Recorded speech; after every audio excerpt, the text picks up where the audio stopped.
Hey Kyle, I've got a question. What's that, Kenny, my dear? What actually is an otaku? Well, there's no way to answer that in 15 seconds. Well, what about a whole episode? Actually, okay, that's a good idea. All right, Let's cool. do that. Let's do it. Yeah. It's over 9,000! Configure the language logic interface for Japanese. Kawaii-Fi. Kawaii-Fi. Kawaii-Fi Radio!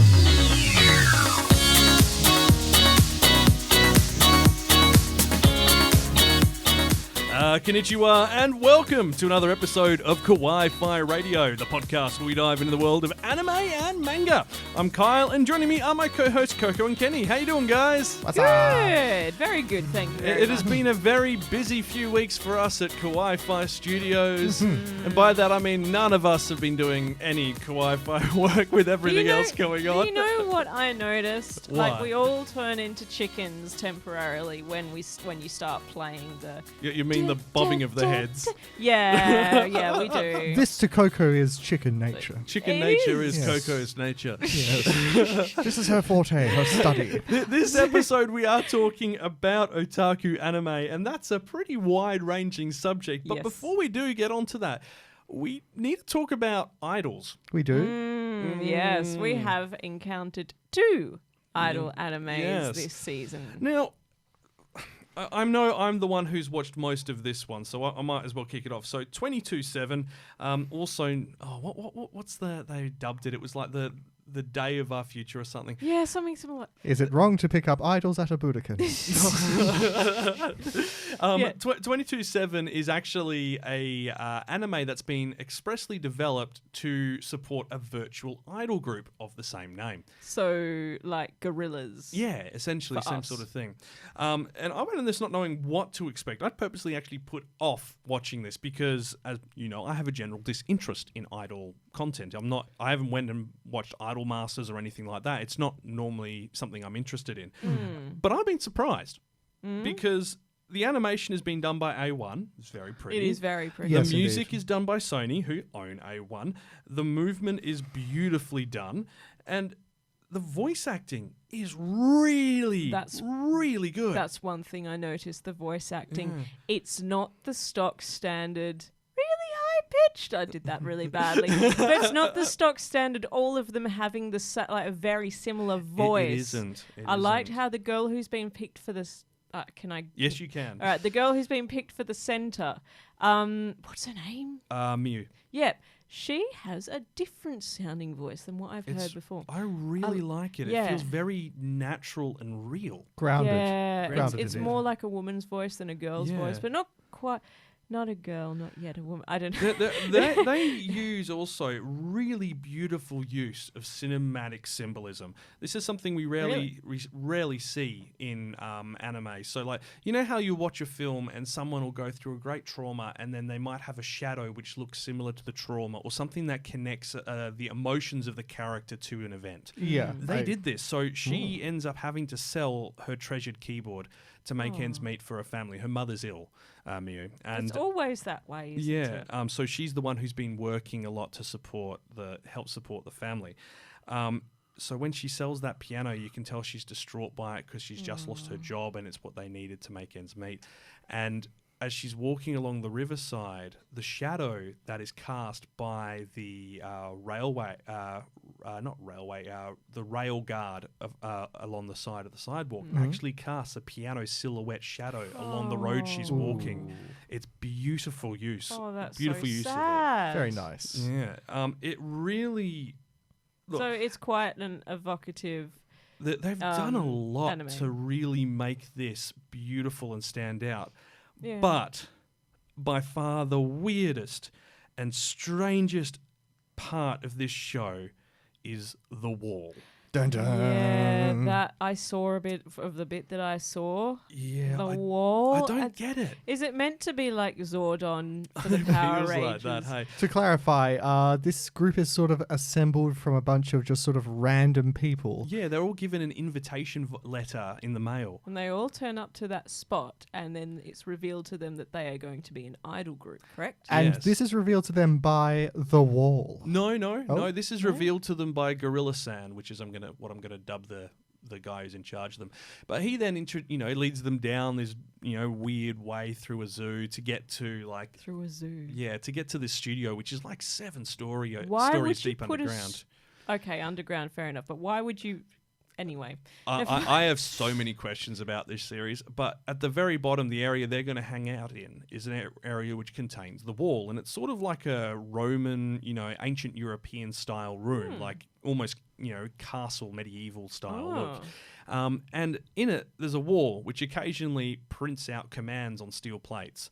And that's the Wizard of Oz. Yeah, and it's like, and this wall, whatever it does, the wall is, whatever the wall says, you must obey. And obviously that upsets a lot of them. They're not keen on it. They question it. They don't go along with it. And what happens if they don't obey? We don't know. But it kind of seems like this entire company is governed a bit like a cult worshipping a vending machine. Wow. There's been a lot of money thrown at it. There is also, and this is one of the reasons I generally don't watch idol anime. There's also a bit of that Uncanny Valley CG being used in the opening. I haven't seen any in the 3 episodes I've managed to watch so far. Okay. But I'm hoping they don't use any of it. Intriguing. Is there a cult that worships a vending machine over there? Look. Ooh. There might be. Research. A legit question. That's a legit question. Because I think there are a number of semi-religious organizations in Japan. Now, there is another one, though, that does kind of connect a bit more to what we've been talking this week. Yes, this one. If my favourite pop idol made it to Budokan, I would die. Really? How Kyle, I many had words no is idea you felt that way about it. Neither did I. Okay, so I really love this story, and it's really interesting.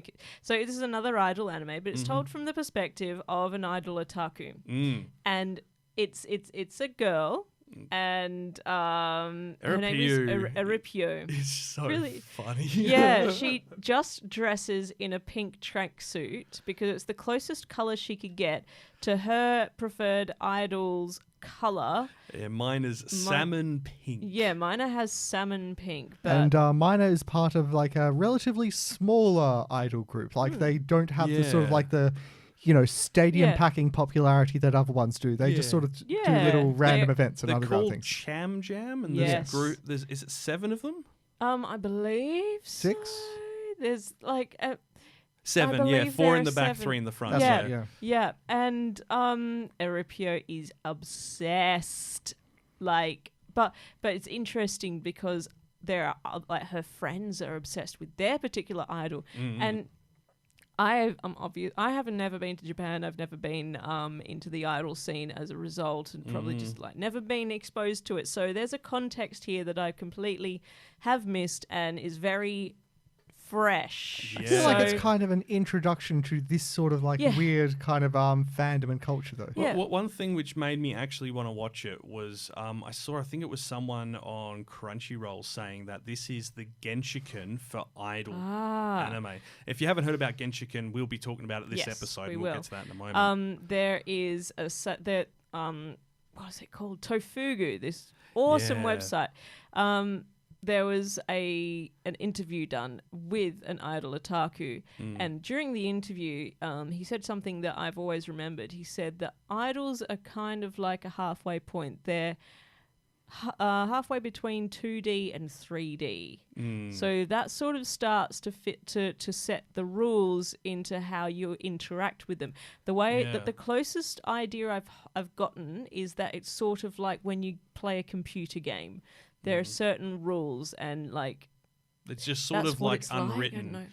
It seemed like, with Western idolization of pop stars and so forth, the way it tends to work is that people want to meet them. They want to, if they see them out in public, they will go and talk to them. It doesn't matter that they're not in mobbed job. and stuff. Exactly. But for Japan, idol culture, once they're outside of their uniform, once they're off the stage, they're a normal person, and the rule of thumb seems to be that you don't approach them. Yeah. If you end up in the same location of them, you quietly excuse yourself if you know who they are and go somewhere else so that idol doesn't feel uncomfortable. I need to find out more. I'm very intrigued by idol. The idol subculture now. Yeah. And this one particular is so Eripio is a big supporter of Mina. Mina is in the back row. She's back left. She's the Mina of Idol.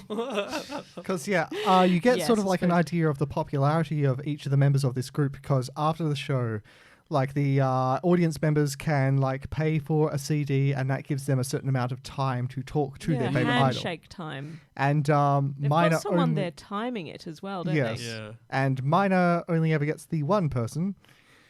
Yep. Yep. And she's dedicated. Very. Very dedicated. Very And dedicated. in the most recent episode, someone new has come in and also wants to support Mina. And Ripio's like, you know what? I'm jealous, but I want to see Mina go to the Budokan. So this works for me. One thing I have to say, and all three of us sat down and watched episode 5 together recently. What was with the salmon parfait?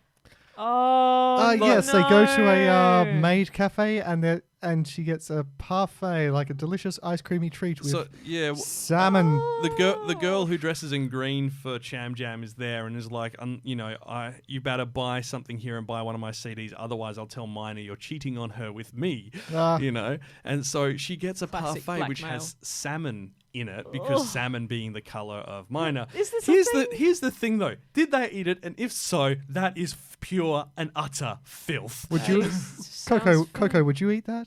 Salmon and cream, like sweet Heck creams no. and jelly and Heck no. Ah. No, can you imagine the texture difference? It'd be disgusting. No. Now I here's the more would important dig it question: out. did she eat it? Probably. Probably. She is that obsessed. And she's also a bit poor. So. She is.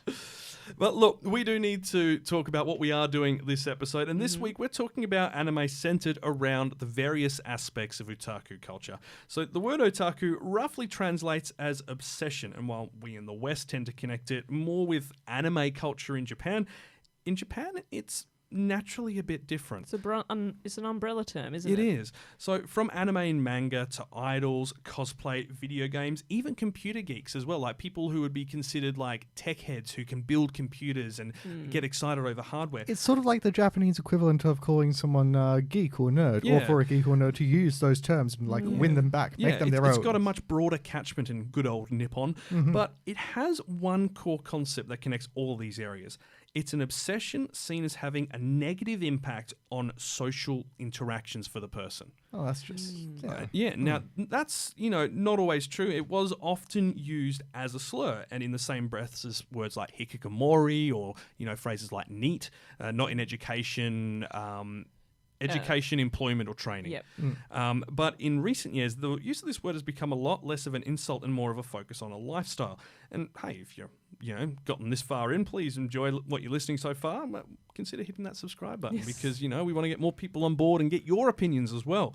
Absolutely. But look, we'll be talking about all this and more this episode. But before all that, it's time to see what's been happening in the anime news.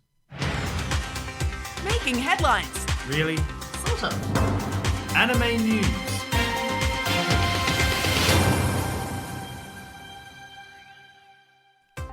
Delays and cancellations due to coronavirus fears, and huge classic anime are going streaming. This is Kawaii-Fi Anime News. The international outbreak of the coronavirus COVID-19 has seen delays and cancellations for animes and events this month. Japan's biggest cosplay event, the Nippon Bashi Street Festa in Osaka, has announced they've cancelled this year's event due to concerns around the virus. Similarly, entertainment production company Bushi Road is cancelling or delaying events until March 19, including projects for Bang Dream, Revue Starlight, Future Card Buddy Fight, and a host of others. There's also been delays for 2 of this season's shows due to the outbreak, with the upcoming 7th episodes of both A Certain Scientific Railgun and Infinite Dendrogram being pushed back due to the virus's impact on some of their aspects of production. Funimation have added several new shows to their streaming service this past fortnight, with some massive titles from anime's early years. The original Astro Boy from 1963, along with Kimber the White Lion, Princess Knight, Revolutionary Girl Utena, and Martian successor Negdesko are now available to stream on the service, a first for many of these titles. While Astro Boy, Kimber, and Princess Knight will only be available in the English dub version, the other titles will have both dub and subtitled versions available. Sisterly harem anime, The Quintessential Quintuplets, will see its second season premiere this October, with a new director and studio at the helm. Biberi Animation Studio will instead create the second season, replacing Season 1's Tezuka Productions, with Endro director Kaori taking the reins for the season. It was announced earlier this month that the manga will be ending by the end of February, with the final chapter expected in the coming week. And this season's hit anime, Keep Your Hands Off Aizuken, is getting a live-action film along with a spin-off mini-series. 3 members of the idol group, Nogizaka 46, will play the series' 3 main characters, Midori, Tsubame, and Sayaka. The 6-part series will air in April, with the film releasing in theatres 6 weeks later. And Netflix will be adding the second season of High School Girl to its international catalogue in April. The 9-episode season aired in October in Japan, with a similar 6-month gap between Seasons 1 domestic and international release. Heading to the bookshelves, and several manga series are taking a 1-week break. Both My Hero Academia and Black Clover have taken breaks this past fortnight with no reason given, and volleyball manga Haikyuu has also taken a break due to the author's sudden illness. The Golden Kamuy manga also took a 1-week break due to creator Satoru Moto's partner giving birth. Dororo's manga is actually getting a new chapter almost 18 months after the series ended. The upcoming chapter will be released in the March edition of Shogakukan's monthly Shonen Sunday, with a 14-page one-shot featuring the Devils playing a prank on Ebisu. And Senryo Girl is coming to an end in the coming month, with the final volume of the series releasing this June. In dub news, the second season of Konosuba's English dub is on its way to Crunchyroll this week, and Netflix have announced a dub is in the works for gritty animal series Beastars. Funimation have also announced they will be streaming an English dub for Season 2 of That Time I Got Reincarnated as a Slime. And of course, the English dub for Children of the Sea is on its way, with G-Kids announcing an April cinema run for North America. And that's your anime news for the week ending February 23rd, 2019. This eases my breezy. It eases your breezy. Yes. What eases your breezy? Aizuken is getting a movie, a live action. To be honest, if you've seen the picture of the girls who are playing the parts, they're perfect. I don't know. I don't reckon that one is quite tall enough. It needs to be very tall and like a rake, I was going to say gorilla, but I meant gorillas, as in, their features. Oh, yeah, sort of similar. The band, yeah. I don't know how. There's some similarity about her. Yeah, I love it. Oh, but Astro Boy, the original Astro Boy. That'll be Kimber. something to see. And Kimber the White Lion, i.e. Lion King Zero. Yes. Yeah, I remember watching a version of Astro Boy after school. It's got to be like 10 years ago, 15 even. So it's like to see the original, like the old school black and white one. Oh, that's going to be so weird. That is going to be good, though. It will be as well. And the fact that it's English dubbed as well, I find quite interesting, because it'll like we had a bit of a phase there during like the 80s and 90s where the dubs, they weren't great, but they also weren't bad. They were acceptable. Yeah. And then we kind of went through a point in the early 2000s where the dubs got really bad. Oh, yeah. And they've started to go back up a little bit lately. I think there's a unless set Netflix is involved. I think it's like when dubs first began, it's sort of like new territory. It's like these aren't like just generally cartoons. The stories are quite different. And then when they came to more fruition and more common, people are just like, just throw any old stuff at it. It'll sound like the old one. Which is an issue that I've long disliked. That the fact that, we can go from having, professional actors who, like, what's his name? Spike Spencer. Well, Spike Spencer's a great example, incredible voice actor. But you have professional actors like Patrick Stewart and, Liam Neeson and so on doing the dubs for anything from Miyazaki. And you can tell the difference because they're used to knowing how to interact with someone opposite them. You don't notice the voice of the character. It's like it's all part of the character somehow. Oh, I disagree. I noticed that it was Liam Neeson. I still in Ponyo you can. In Ponyo, I'm still expecting him to go, I will find you. Yeah. And I will kill you. Good luck. Well, there's an AMVL on that. But at least with them though, the way the character acts and behaves, the way it's been voiced, feels a lot more natural. Whereas we got to the early 2000s and there were a few ones where it was just like, it felt like someone was just talking at you as opposed to connecting with the character. It was as if they were in a blank room and had no idea what they were voicing. Oh, we might have to do this as an enforced viewing later. We got to find like the worst of the dubs. I have a few. Ooh. They're bad. Really? They're bad. Can you give us a hint? No. I can't think of any off the top of my head, so that's going to be an interesting one. Also, Children of the Sea. For those in the North America listener base who haven't seen it yet, check it out. Wait, is that still not over there yet? Well, they had the Japanese version, but it was a very limited run. The English dub, when that comes out in April, it's by G-Kids, and G-Kids, if you're not aware who G-Kids are, they are the ones who organised all the original dubs for the Ghibli films. All right. So they get good people in, and their dubs of everything I've seen the past decade have been fantastic. Wonderful. They really up the ante on the quality.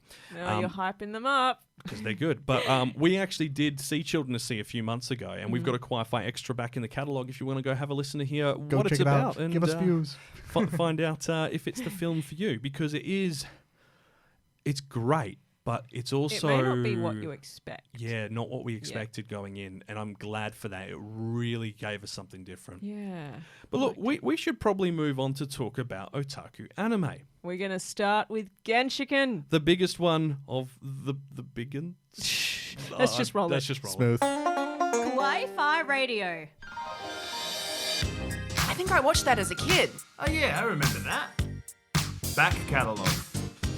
Yes, Genshiken. Which I absolutely Adore. love. Like, Absolutely it was... adore this show. I didn't think I'd love it as much as I do. There is but I love something it. so wonderful about it. And the manga is obviously... Like, it is equally just as good. This was another one of those like earlier ones that I first caught when I met you guys. Yeah, and this is one from that period where the dubs weren't good, where the dub was good. Right? Because It was. that's kind of what stood out about it, though. It was very surprising among all the others. Yeah, that was one thing I do remember. When you showed it to me, Kyle, you showed it to me in the English dub. I did. And that was how I found it the first time as well.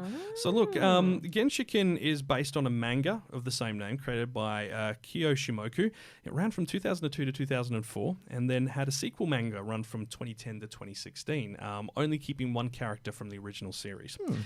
Season 1 aired in 2004 with a second part in 2007. Unfortunately, you can't find that online at the moment, at least not in my searches for it.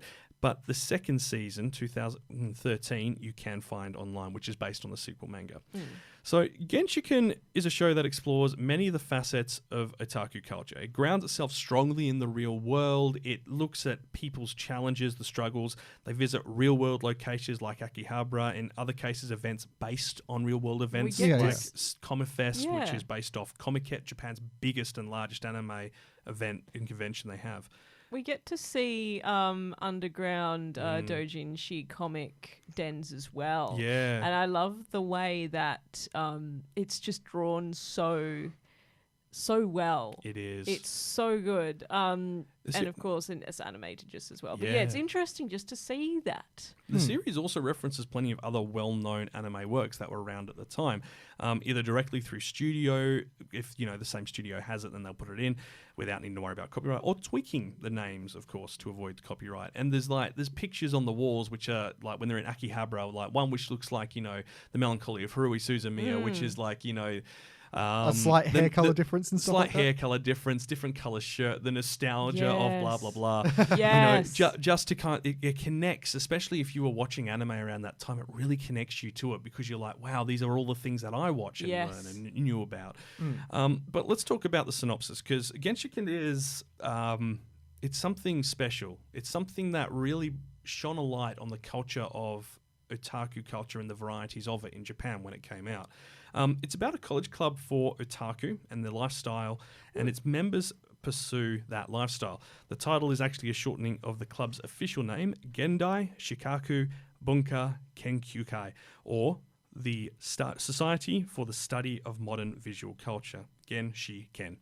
Cool. Yeah, and it focuses on college freshman Kanji Sasahara, who reluctantly joins the club. He ends up going shopping for doujinshi, attends in conventions. denial, isn't he? Yeah, he's very, close-minded about it.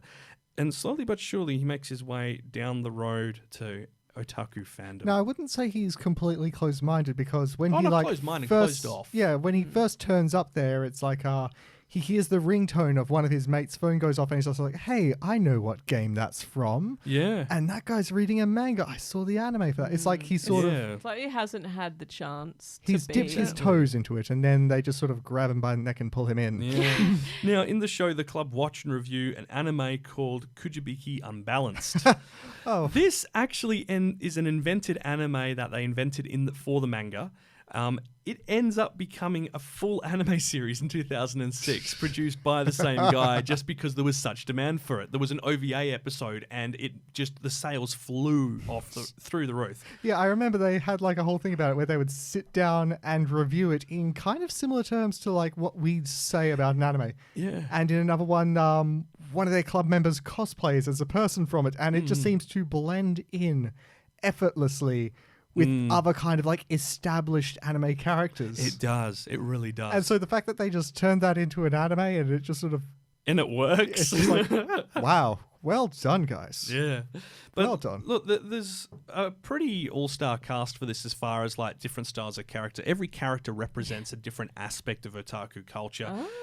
You've got Kanji Suzuhara. He loves anime and manga, but is intimidated by the seriousness of the university's anime club when he sees them because they seem way too serious and almost militant in the way they look at things. So he reluctantly joins Genshiken after being pressured by the club members and trapped a bit by Is it Kosaka who drags him in? Kanji is he's coming to terms with his otaku nature, and much of the beginning of the series focuses on him being introduced to otaku lifestyle and finally embracing it. And everything that it entails. Exactly. But then you do have Kosaka, and he's a gamer otaku, and he outwardly doesn't fit the stereotype of otaku. No, he's cute, let's face it. Yeah, he's good looking, he's fashionable. He's social, he gets out the house, very has outgoing. a girlfriend. Yeah. It's a big thing. And much of his storyline focuses on his relationship with Saki, a non-otaku, and the struggle they face in communicating because of their un-overlapping interests, if you will. Yes. Now, Saki... She initially hates otakus and their lifestyle. She has her very firmly held beliefs about what it means to be an otaku, and very much dislikes the entire thing, but very much likes Kosaka. To the tune of taking a swing at one of the guys, if I remember correctly. She's a bit violent. She is forced to hang around the Genshiken club room in order to be with her boyfriend, because that's where he always hangs out. And I love how she eventually ends up joining. Yeah, She's well, sort of over like the series, pressured her into it. attitude and behaviour towards them changes. You know, from being initially unable to tolerate them at all. Yeah. To actually seeing them as important friends and saving the club on a couple of occasions. Yeah. It's really quite a beautiful change. And she actually, like, is friendly with Madarame. Yeah, which is a big deal. Let's talk about Madarame. Yeah, so I feel like he needs his own segment. Madarame is the most hardcore otaku in Genshiken. He treats his obsession as to an almost dangerous degree. He spends almost all his money on doujinshi, leaving hardly anything for living expenses. He's fascinatingly quotable for all the wrong reasons. Yeah. Absolutely. His personal growth becomes a big part of several arcs in the series as he becomes less cowardly about his desires and wants for the real world and more honest with his true feelings about things. And it's beautiful to see, but he is still a fantastic character. Oh, he's amazing. There's these conversations about, going, don't you want, most of us want a real girlfriend. And Madarame goes, I don't. I wouldn't be caught dead with one. Yeah. With a 3D girlfriend? No, I prefer my comics and mangas. And I love this little fun fact. The official Genshiken data book's otaku quiz section calls the highest level of otaku Madarame. he has one fang, wears glasses, has a bowl cut, is very skinny and tall, and is completely unashamed of who he is and why he's here. And he's just brilliant. But you say he's unashamed, but it's the irony of it is that he hides his emotions behind this facade of being unashamedly The otaku. uber otaku. Yeah, going, I don't care what the world thinks of me because this is me. But he does care. He does have those fears, those anxieties that all young people growing up and, being into something which is a niche culture will feel. And this is one of the great strengths about this show is not that it's sort of like an introduction to that kind of the culture and the people around you who might like this sort of thing. But the character development for everyone in the show is just, it's definitely a great, you don't go into this expecting just a club about otakus. It's an exploration of otaku culture, the challenges those in it face, the worries they have, the concerns they have. The difficulty of maintaining that lifestyle as a student with no money. And there's so many of the characters who you would... it would be not a stretch to stereotype them on first view. Yeah. And this shows their personalities. And it's definitely the point of those roles as well. I mean, we've got a host of other characters, 3 that are there from the sort of Tanaka. the get-go. Tanaka, he's an artist who loves creating costumes for cosplay. He's also a big fan of plastic models like Gundam and so forth. He's got a strong connection with Ono because of his desire to make costumes. Ono, first girl to officially join Genshiken. She's a shy girl who's lived overseas and is a cosplay otaku. Yeah, she loves cosplay. She also has a preference for middle-aged anime men, known as being an oyaji-kon. Oh, really? So you know how we've heard of cis-cons, guys that like their sisters? Yeah. Oyaji-kon is girls who like older men, silver foxes, that sort of look. And then you've got Kugayama. He's a stuttering overweight member who is Genshiken's only pen and paper artist until he's really talented. The following year they get always. another person who is. He struggles to maintain his motivation and commitment to creating a proper doujinshi. And, like many otaku who wanted to be manga writers during their university and high school days, he ends up, having a storyline where he realizes that's not what he can do. And I love how with all these different personalities, we have perhaps in its most extreme form, the so-called real world represented by Kasakabe Saki. And that those interactions, like even though it seems like nothing's going anywhere, slowly but surely little forays are made into getting to know each other. And then I love the club president, by the way, who we hardly see. So and just the club floats president around. is like an old dude who clearly was just doing a PhD for as long as possible. And he has all the insider info on everyone, and no one knows where he gets it from. Well, and that's how we say no one knows where he gets it from. He just clearly has perfected the art of being a stalker. Yeah, he's stealthy, and he's the one who blackmails Saki into joining the Genshiken. Yes. It's kind of not even that he is like stalking. It's simply that he's present and he watches. He's the He eternal sees watcher. all things. He's not stalking anyone in particular. And I mean, once you get to part 2, some of the people leave because they graduate and new members join who... One of them I just want to punch in the face.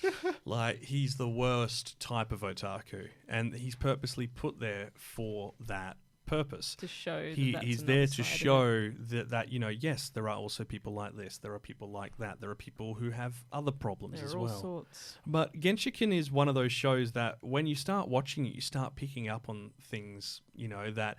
you relate to, or that if you're already quite heavily into anime, you'll go, I understand that. I can appreciate that. Or I've been in that situation even. Like people who collect like Figma figurines, for instance, or any other type of figurine. Nendroids as well. They'll recognize the challenge of trying to balance your limited budget as a student, but knowing that something is going to sell out the moment it's released, you'll never be able to get it again. I just faced that this week. Yeah, I found that there's merchandise for one of my most favorite games of all time, Final Fantasy VII. Final Fantasy 9. I was going to say 7's mine, 9's yours. Yes, there is merchandise for it, like these gorgeous, almost Nendroid-sized figurines, exceptionally detailed. 2 to a pack, $200 each. Oh. I want them all. Maybe Afterpay? I must work. No. Well, what's awesome about Genshiken is this diverse slew of characters. I think it's a really well put together. I find it to be quite like a an ensemble. Yeah. And you think that it's just going to be Sasahara, who we focus on from the beginning, but it's not. Everyone gets their time in an episode to show aspects of them. Yeah. And there's a lot about this show that makes it great. There's, there's character development, there's interesting dialogue, there's conversations where, we go, yeah, that's what I talk about with my mates about anime. And then there's also, the aspect of going, I relate to these characters. Yeah. It's very squarely aimed at those who enjoy anime and manga. It's very aimed at the Western and Eastern otaku markets, where it's the people who would already appreciate this stuff can relate heavily to these characters. You could be a cosplayer and you'll appreciate what Ono's going through, or a creator and know what Tanaka's going through. Madarame is a prime example of the otaku who doesn't have many friends but finds a place for himself through a club or a social network. I love it. It's to be honest, it'd be in my top 10 shows of all time. It's that important. Yeah. And the dub's not bad. Which is I'd say the dub's good. Again, highly surprising. One of the more surprising details about this show when we first saw it. Now, interestingly, the writer also did a series called Spotted Flower. He's done a number of other comic series. Spotted Flower, which reminded me of what we're going to talk about next, which is I can't understand what my husband is saying. Kawaii-Fi Radio. It's over? Already? Quick, put on another. Short form anime. I forgot we had that, Steve. Yeah, so another! Another. Yes. So I'm going to bring it back to Spotted Flower eventually, but I can't understand what my husband is saying. You Originally, well, I can't understand what my husband is saying either. Me neither. Mostly because he doesn't exist. Yeah. Mine neither. The question is, husbando or no. Moving right along. Yes. So this exists as a manga first. It was a 4-panel, 4-coma manga by a guy called Coolkyo Shinja, who also did Kobayashi's Dragon Maid. Oh. Yes. The anime writer is Shinpei Nagai. So okay, now that you've actually said that, I can see the the resemblance. Oh, yeah, and mind blown. Similar art style as well. Yeah. So it is. So it's a short form anime, obviously. About and our main protagonists are Kaoru and Hajime. Kaoru is, I think, 25. Hajime is 23, and they are newly married. Now, Kaoru's the girl. Hajime is the boy. Yes, and so. This is a great show. It gets off to an interesting start. It begins with a flashback to their wedding. Yeah. And it starts right off with Kaoru saying, I wonder how my husband and I were able to get married. And then we actually go into the scene and Hajime is saying, I won't be able to make you happy. To which Kaoru says, well, I'm in this dress, so I've attained my happiness as a woman for the most part. I can make myself happy, so do your best for yourself too. And Hajime then asks, what's marriage again? So what you're saying is that this anime starts off with a record skip and, yep, that's me. You're probably wondering how I got into this situation. Pretty much. Well, to answer that, we got to go back. It kind of does. That's cliche. So Hajime is an otaku. And he's working full time. He's working as a blogger, and then he ends up working full time. That's true. So he is a review blogger, and he reviews all sorts of otaku stuff. In the first episode, they go to watch a movie together because she's like, we've got a day off, let's go out and do something, and it's a movie he needs to write on his blog for. Well, it was more of a case they got there and he goes, we're seeing this. And she's like, I knew it would be anime. Yes. So what we're seeing a lot in I Can't Understand What My Husband Is Saying is that it's a dynamic between an otaku and a non-otaku. Yes. And she is it's all very new to her. So she is constantly trying to understand what's going on for him. He's constantly trying to understand what's going on for her. And I think for anyone who's been in a relationship with someone who isn't as into something they're into, whether that be anime or it could be, sports, it could be pretty much any aspect of hobbies and social things. it makes a big difference. Like, you can really feel that difference in interest and understanding between yourselves. Yes, you can. She's got a very straight-laced personality compared to him. So it's just... Yeah. So don't mind me. I'm just breaking this chair on my just fat bottom. Creaking along. creak. But yeah, I can't. It's got some interesting characters that sort of like it's a comedy first and foremost. It is funny. Runs about 3 minutes an episode, doesn't it? And there's some interesting characters. Like their dynamic is played off against, for example, Hajime's brother, who is known as the Brosis. Look, this does have some adult. I didn't even know thing. existed. Yeah. There is some adult elements to this show. It's rated PG-13, but I think it'd probably be more aimed at someone around the 15. Yes. Yeah, I'm wondering if sort of levels of maturity vary as far as our countries go. Well, I think it's also the question of being older now, that when you think about it, like when you were 13 and 15, you know, your idea of what you could handle is a lot different as what you perceive when you're double that age. South Park. Yeah. Lots of South Park. Lots of South Park at 12. Like, interestingly, like the stuff that you do handle, it's like, you think back and you're like, maybe I should have just, left it alone. It was like, kids playing GTA at, who are 12 years old, and it's an R18 game. Yeah. So it's, or six. 6-year-olds. Yeah, seriously? Yeah. There was a case in the UK about that. Parents. No, they're not parents, they're friends. Yeah. Look, I can't understand what my husband is saying is also chock full of references to other animes that have been out. Which is kind of like a running thing with this brand of anime. Yeah. Where if they're going into otaku culture, they are going to just constantly make references. Yeah. And this one obviously focuses on that anime otaku culture, the manga otaku culture, more than anything else. But as you mentioned, like there's the brother. The brosis. Brosis. It's someone who wishes to... Yeah, you're going to have to watch it and I'm not going to describe it, just watch it, read it. I think that's the only instance of that kind of character I've ever seen. Yeah. And I think it might be a commentary on the idea of some of the silly things they come up with. Yes. It is essentially a social commentary. It is. And what I like about it is that normally otaku characters are sort of portrayed in a sort of socially inept fashion, but I find Hajime to be quite socially capable. Yeah.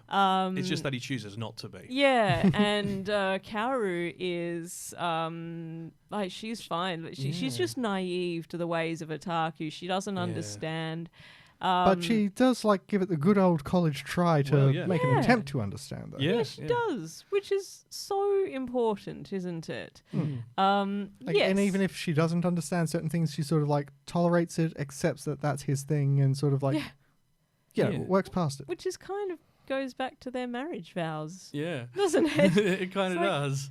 I'll make myself happy. Yes. I would also like to mention the outro tune. Oh, it's so catchy. It is adorable. It's the two main characters singing a song, and it's initially it's them taking a bath together, then washing each other's back, then brushing each other's hair. Yeah, seeing that in the background as the credits roll is just like, huh? Yeah, I was like, I didn't expect this, but it's just really sweet, and it's like, oh, what was it like? Forget all this. I want you. Yeah. When I'm happy, some reason when I'm with you, I feel happy. Yeah. And he's like, somehow when I'm with you, I also feel happy. We don't know why, but we're happy now. Yeah. It's a pleasant enough It's song. really cute. It's really sweet, and it's really simple, and maybe that's all you need. It's just to be simple about this stuff. Yeah, I really look. This is one of those ones which just kind of tugs at the heartstrings. And the second season came around, and they got rid of it, and I was like, what? No, come back. And then it appears in the last episode. I'm like, yes! Yeah, I didn't understand why they got rid of it. Maybe it was just it's typically what you do with, second seasons. You get a new intro, new outro. Yes, and as this doesn't really have an intro, it just goes straight into it. I've seen a few animes that did that as well. Yeah. Well, I mean, recently stuff on Netflix, Witcher, for instance, prime example. No opening credits, just the title, and that's it. I like that. And then they, have the proper outro at the end. Yeah, But that's good. I can highly recommend watching this. I don't know where you can watch it. It might be on Crunchyroll, I think. It is on Crunchyroll. Crunchyroll? Yeah. But yeah, we caught it when it was airing years ago. Yeah, and it's great. It just try and get the outro out of your head. Yeah, I dare you. Just a quick throwback. Yes. If you can read the comic Spotted Flower, that's kind of it's kind of similar except a little bit more adult. Yeah. And another it feels thing, sort of based in the Genshiken world, doesn't it? Yes, it does. And the next anime we're going to talk about, there's a point that I'm going to make at the end of it, but there's something really comforting about watching these series and reading them. But yeah, I'll get to that point at the end. Well, we'll be back in a moment with one of Kenny's favourite shows. Yay! Kawaii-Fi. I think I watched that as a kid. Oh yeah, I remember that. Back Catalogue.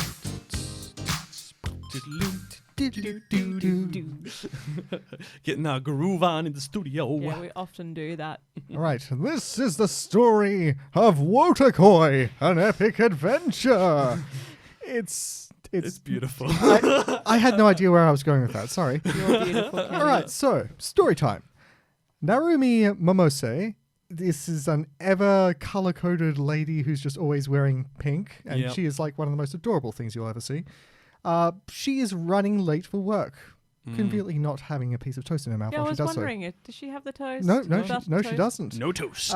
She's going to work at a new office. She's moved here from her last job where people discovered her dark, forbidden secret. And she's determined that in her new job, she will keep her dark, forbidden secret under wraps. Now, whilst being shown around her new office, she runs into an old friend from like her grade school years. Are we going to get this secret yet? Oh, yes, here we'll it comes. get to that. Okay. Now, her grade school friend is this... He's a pretty cool guy. He's very conventionally attractive, but quite a quiet kind of guy. Hirotaka Nifuji. Mm-hmm. She invites him out to a drink to sort of reminisce on old times. But then he outs her. He reveals her terrible, terrible, dark, forbidden secret. She is an otaku. Dun, dun, dun. And not just any otaku. No. Fujoshi, a girl who likes yaoi. Yes. Yeah, it's who could like a woman liking yaoi? Literally means Scandalous. rotten girl. It does. Fujoshi. Yeah, I found a translation that said rotten girl, spoiled girl, like things spoiled. Spoiled for choice. Yeah. Maybe. Smashing. Smashing. But yeah, so So that's her secret. so yeah, she is an otaku. She's a nerdy nerd who likes nerdy things. But so is everyone in earshot. Yep. I mean, So Hirotaka is a gamer otaku. He loves games. He's also been in love with Narumi since they were kids. yes, and the senpai that is showing Narumi around, Nifuji Hirotaka. No. Koyanagi Hanako. Oh, Thank you. yes. Koyanagi With the Hanako. green hair. She's stunning. She is a cosplayer. Not only that, a cross player. She will Cross player. I Cross- love that. That's so good. She dresses up as the opposite sex as some of the more popular characters because she has very, very pretty but very, very defined features, like very, very sharp kind of features. So she's always dressing up as like the cute male character from various animes, much to the enjoyment of ladies. And the co-worker who was with Nifuji is Taro Kapanukura. Sorry. You're getting those names around the wrong way. Sorry. Kabakura Taro. Yeah, he's a more kind Sounds of a yummy. casual gamer kind of guy. He's definitely a less intense yeah. otaku. But He does like being a hero, like RPG style games and Bishoujo, pretty young girls. Not Lolita. Bishoujo is more like closer to being accepted. But Bishoujo is kind of more of an idea that originated in like the Edo period, where it was acceptable, where the age of consent was actually 13. So it was, a young, beautiful maiden who falls in love with a character. So yeah, she meets... Senryu Girl's an example of Bishoujo. Yes. Yeah. So yeah, It's such she a meets sweet everyone in the office, kind of has like an instant friend group going on. But then that night, she goes out with Nifuji. they meet for drinks, they talk about their past, and she talks about leaving her past job and also breaking up with the boyfriend she had because he found out she likes yaoi manga. It's just like, people leave each other because of that? Ugh. Well, I mean, Japanese culture can be very judgmental. But that's when Nifuji makes a bold proclamation. He will date her. He makes a promise to be there for her, to support her when he can, to always be around, and to help her to farm rare gems on Monster Hunter. Oh, isn't that sweet? That is like that's a really touching thing to say. That's really considerate. The next episode, they're at the pub with their Game Boys playing the game. Oh no, they're at the pub playing it in that game, like right after work. Like, because you're introduced to her, you have like very little idea that she's like an otaku, except when she's on the train, like looking at an advert for a coming movie, going, "Oh, she's so cute." But then it's like, once it's off work hours, you just see the two of them just sitting there in like a Japanese pub ordering beers and like some food whilst playing on their Switches. And it's just like, wow, that was a Switch. Yep. Pun intended. And this is before the Switch was even announced, so good prediction there.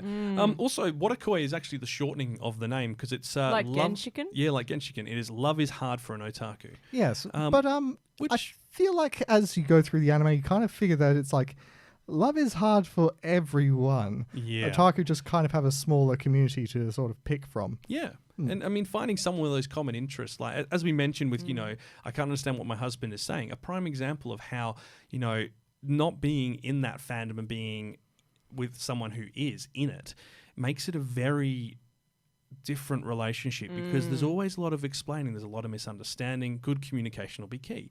And with these guys, because they're all in that sort of subculture and, that they enjoy it in their own way. And it's more of an adult look at how adults remain and with their that is interests. like the really great thing about it. This is adults. This is people who are adulting. They are playing their games and watching anime and stuff, but they also still have to pay taxes and do like adult things. So, You mean like the rest of us? Exactly. But that's the thing. People around our age group will see this and feel kind of refreshed. This isn't a high school romance. That's the point I was going to make. Like, all of these have been adult. And it is None of really this nice high to school see. stuff. Yeah, and it's an informed adult sort of thing. It's not like this is my sort of like fantasy of adult life. It's got real elements of what actually happens. And it's kind of a They're different... definitely all kind of aimed at the seinen audience, the older male audience, and like Genshiken definitely felt... I can't remember what the female equivalent was. Genshiken felt like it was on the cusp between like, just out of high school, just in college kind of a deal.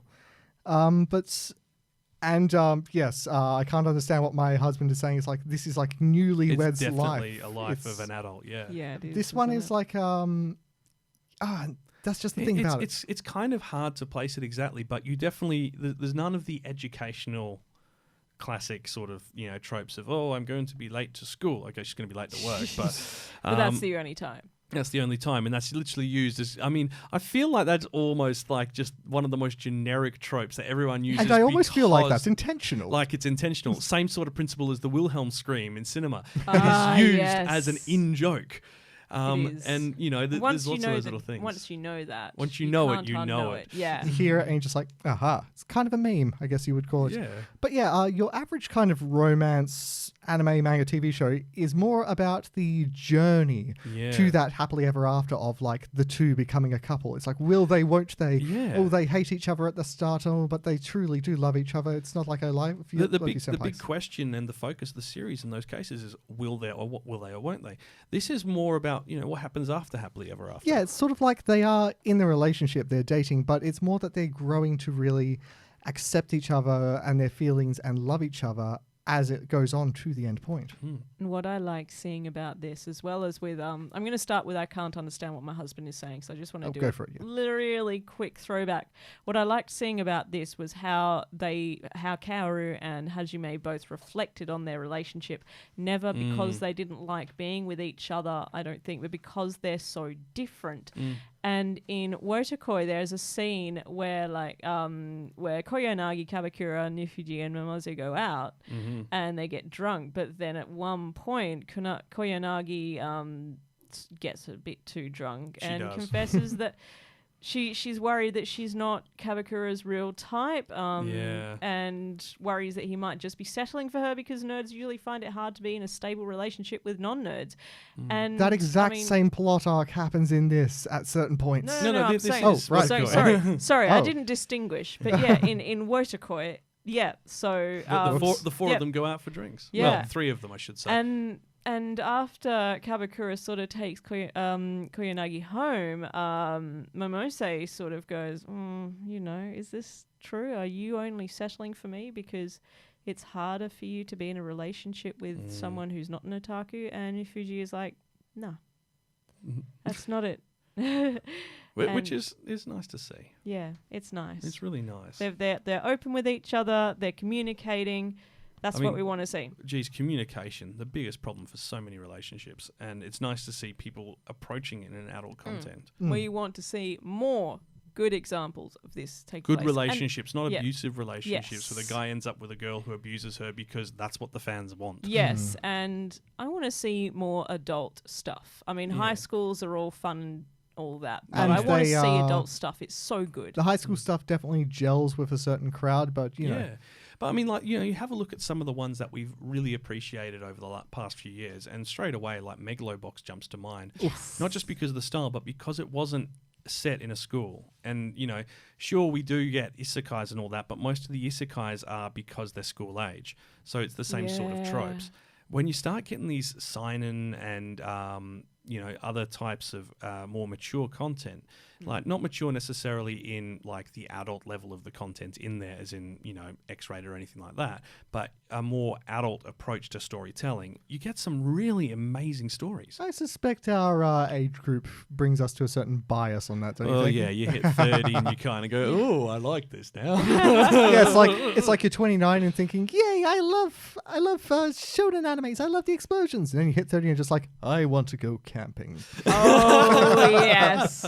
I was actually having a discussion with a friend who recently turned 30, and she was saying, I actually feel younger at 30 than I did at 26. And I felt that as well. What's her coffee brand? Precision, the coffee that precisely wakes you up. That's interesting, because Yeah. I can relate to that as well. Like, not with 30, but with about 32. I'm just like, I feel like I'm, I feel younger, more Yeah. lithe, yeah. But look, Now you know something about Coco. yes, Now we know. she is the older woman of the group. My God. Wait, she's the only woman of the group.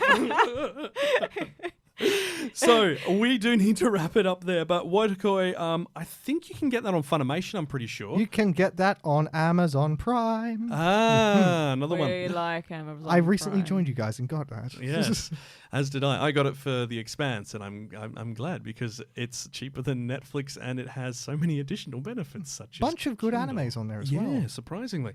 Not many dubbed though, but which is apparently always an issue with Amazon because they don't do the dubbing, but then home releases do happen with the dubs. Oh well. Anyway, let's move on because we're almost out of time.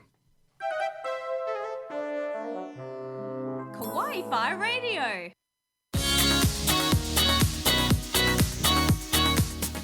Yes, that's where we need to leave things for this episode. And thank you so much for joining us. Next episode, it's another studio in focus. And it's all about one of the big names in beautiful, pretty animation, A1 Pictures. And if you haven't heard of them, I don't know. Have you heard of Sword Art Online, Gate, Erased, Blendis, Saikano, Fairy Tail? Yeah. Blendis is amazing. Yes, this is a studio with some just smash hits, and its industry connections have made it a mainstay in the anime world. Plus, there's another Kawaii-Fi Extra on the way as well, with Ride Your Wave about to land in our local cinemas. If you've enjoyed the show, make sure to like and subscribe to get our latest episodes straight to your device. And don't forget to head over to our Instagram and Facebook pages for breaking anime news and videos. You've been listening to Kawaii-Fi Radio. We'll be back in 2 weeks' time with another episode. Thank you so much for joining us. And until next time, watch some anime!